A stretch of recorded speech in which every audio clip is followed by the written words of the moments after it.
exercising, eating healthy, or picking up a new hobby. A new year brings new challenges, so with this I decided to try and beat Yakuza Kiwami using only Brawler, Rush, Beast, and lastly, Dragon. If I find myself using any style other than the ones I just mentioned, I have to reset the entire playthrough. I have searched high and low on the Yakuza YouTube landscape and no one has done this challenge as far as I know, so it must be pretty tough. But do you know what else is tough? A dragon. And that's what I am like. So join me as I conquer Yakuza Kiwami in its ultimate form. In the opening scene we see Kiryu collecting a debt payment that's long overdue. Once he sees that his client is skipping town, he uses his dragon-like strength to punish him and his goons. And it's here where we face our first obstacle in this challenge, a tutorial in order to learn Kiryu's basic attacks. Thankfully, it's a combat tutorial centered around one of the only 4 styles I can use for this challenge, and that's Dragon style. After making very quick work with these lads and getting my money, I then decided to spend an entire briefcase worth of money on alcohol, just like any man does. On our way to get shit-faced, I run into some gay pirate who wants me so bad, but we play hard to get. Challenge-wise, there's not much to talk about as it's just a series of cutscenes showing Kiryu's love interest towards Yumi, a childhood friend of his. We learn that Yumi's birthday is approaching, however Kiryu forgot to get her a gift. Now to his credit, dragons are known for their power and strength and not their memory. Fast forward to our next fight, we face a pickpocket that stole Kiryu's gift to Yumi. I switch to Brawler mode to make quick work of him. Kiryu learns that the pickpocket pawned away his gift to Yumi for gambling purposes. Kiryu quickly apologizes and goes on about his day. After that, we come across a murder. Kiryu's other childhood friend and sworn brother in the criminal underworld, Nishiki, shot and killed Patriarch Dojima, the boss of the family both Nishiki and Kiryu work under. Nishiki's reason for pulling the trigger was because Dojima kidnapped and tried to advance onto Yumi. A pretty justifiable killing.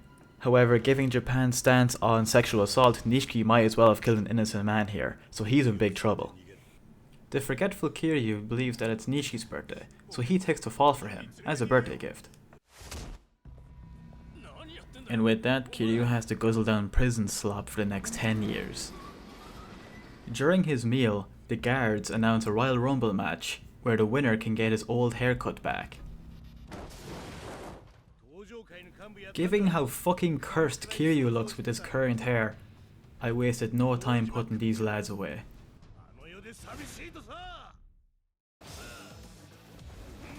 For this fight I decided to switch it up a bit by using Beast mode.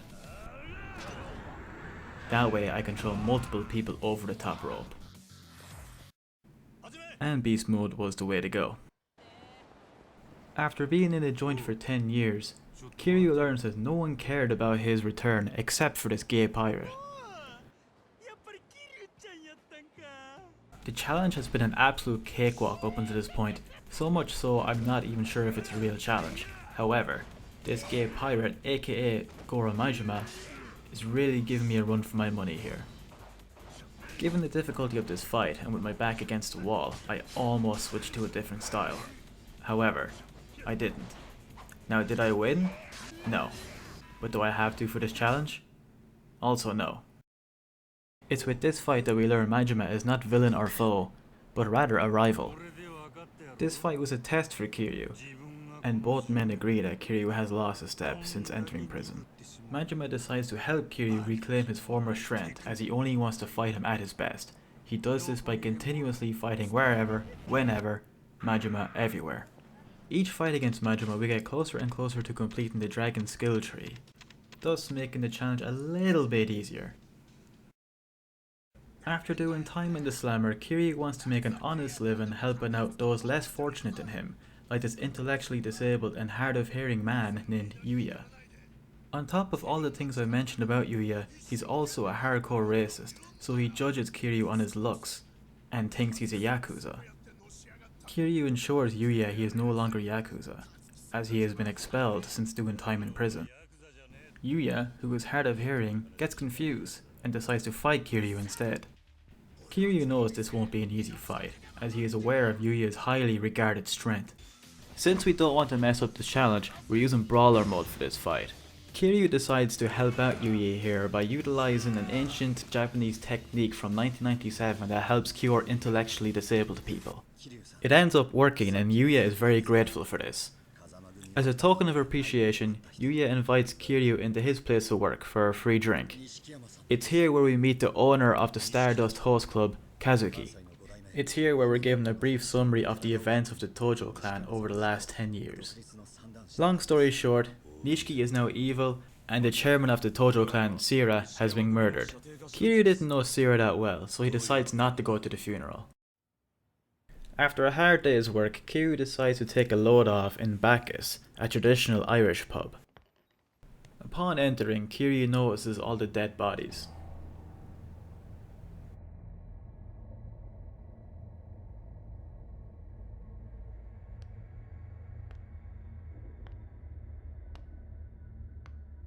Amongst all the bodies, chaos and blood, we notice a small girl in the corner wielding a handgun. While in prison for 10 years, Kiryu has been brushing up on his Detroit urban survival training, therefore he's able to disarm this little girl very quickly. The small girl tells Kiryu that the people in the pub stole her iPad, and said she'd do it again. The mission is now clear for Kiryu. Find that iPad before this little girl kills everyone in Kamurocho. Now, just who is this small girl? I'll be honest, I have no idea. The only other bit of Yakuza media I've consumed is the Like a Dragon series on Amazon. And since there's no small girl in that, I reckon this small girl has no significance whatsoever to the story, so I basically just skipped all her dialogue, all her chapters, so yeah, I've no idea who she is.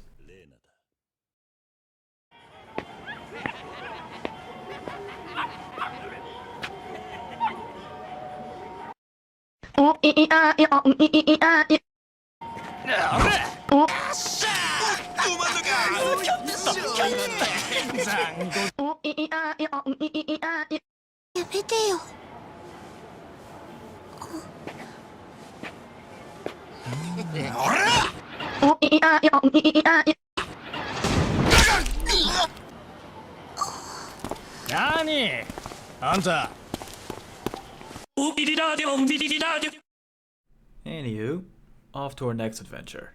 Kiryu sets out to buy an iPad. This convenience store has the last one in stock. Staying true to the challenge, I made this purchase using Brawler mode, as you can see here. After that, we're back in Serena, a pub that does not have any dead bodies or handgun wielding children around. We are soon joined by Mr. Evilman Nishiki.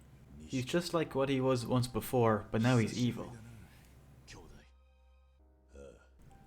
The lads go back and forth, reminiscent of the good old days, when out of nowhere, Nishiki subtly brings it up that it's his birthday today. Kiryu forgot again. Kiryu doesn't believe this is fair, as the last gift he got him ended up sending him to 10 years in prison. Nishiki informs Kiryu that it wasn't his birthday that day, so that shouldn't count. And it's here where Nishiki reveals his intentions. He had seen Kiryu purchase the last iPad, and feels that that would be a suitable gift for his birthday. Kiryu stands his ground and won't give up the iPad. He tells Nishiki about this small girl who will kill anyone if anyone ever takes his iPad. However, Nishiki has seen the Like a Dragon series on Amazon also, and he noticed too that there was no small girl, so he thinks Kiryu is lying. Nishiki tries to guilt trip Kiryu by showing him the friendship ring the two of them have worn since they were small kids. This enrages Kiryu, as the two of them promise to only show the ring under dire circumstances. As a last ditch effort, Nishiki shows Kiryu his outdated iPad, just to illustrate how badly he needs an updated one. Well fuck, now he has no iPad! Nishiki brushes himself off, tells Kiryu to go fuck himself, and says he's going to get his own damn iPad anyway. It's here we learn that Kiryu is actually the evil one. As the story advances, Kiryu feels it's only right to bond with the small girl, as it doesn't seem like she's going to leave anytime soon. So he takes her to someplace any sane adult would bring a small child, an underground gambling den. I hope Kiryu doesn't have a future in looking after kids, as this is quite questionable. During the gambling session, we learn that the small girl is a natural at this. This gives Kiryu the idea of opening up an orphanage so he can harvest all the gambling prodigies. After winning 11 trillion gajillion dollars, Kiryu is asked by the security to leave, but Kiryu wants to make another 11 trillion gajillion dollars to go along with his other 11 trillion gajillion dollars. A fight ensues, thus another part of the challenge commences. For this fight I use Beast. As with Beast, you do the least amount of striking, which is ideal as I don't want to break my dice throwing hand.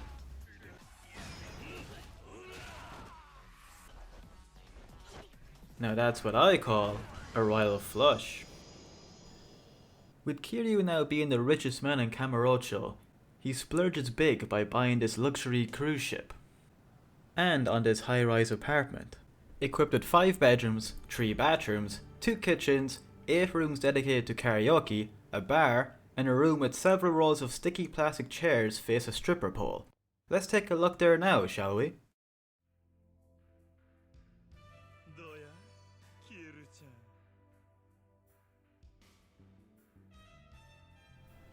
Money well spent.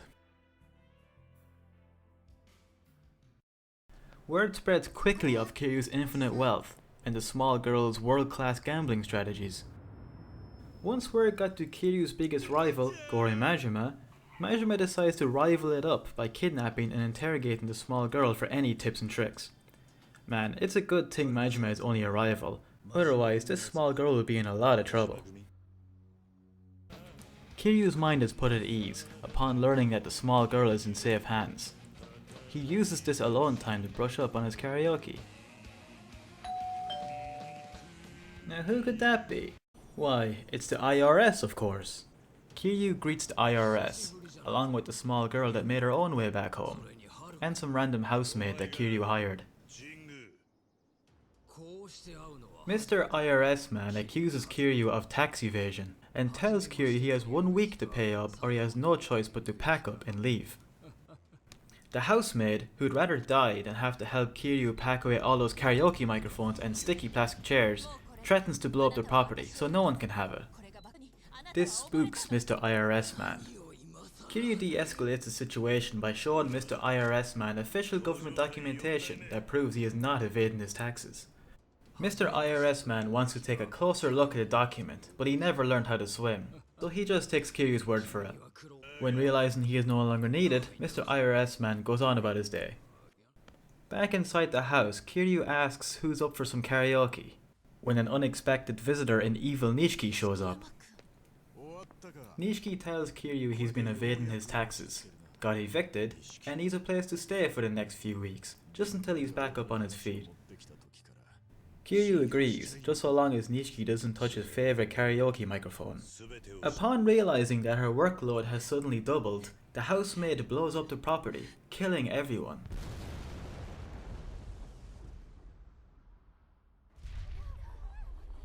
And that concludes our story. The end.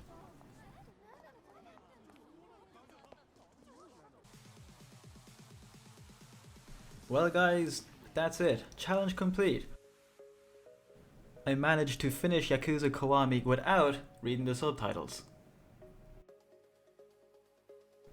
I had a lot of fun making this video, so I hope you guys enjoyed watching.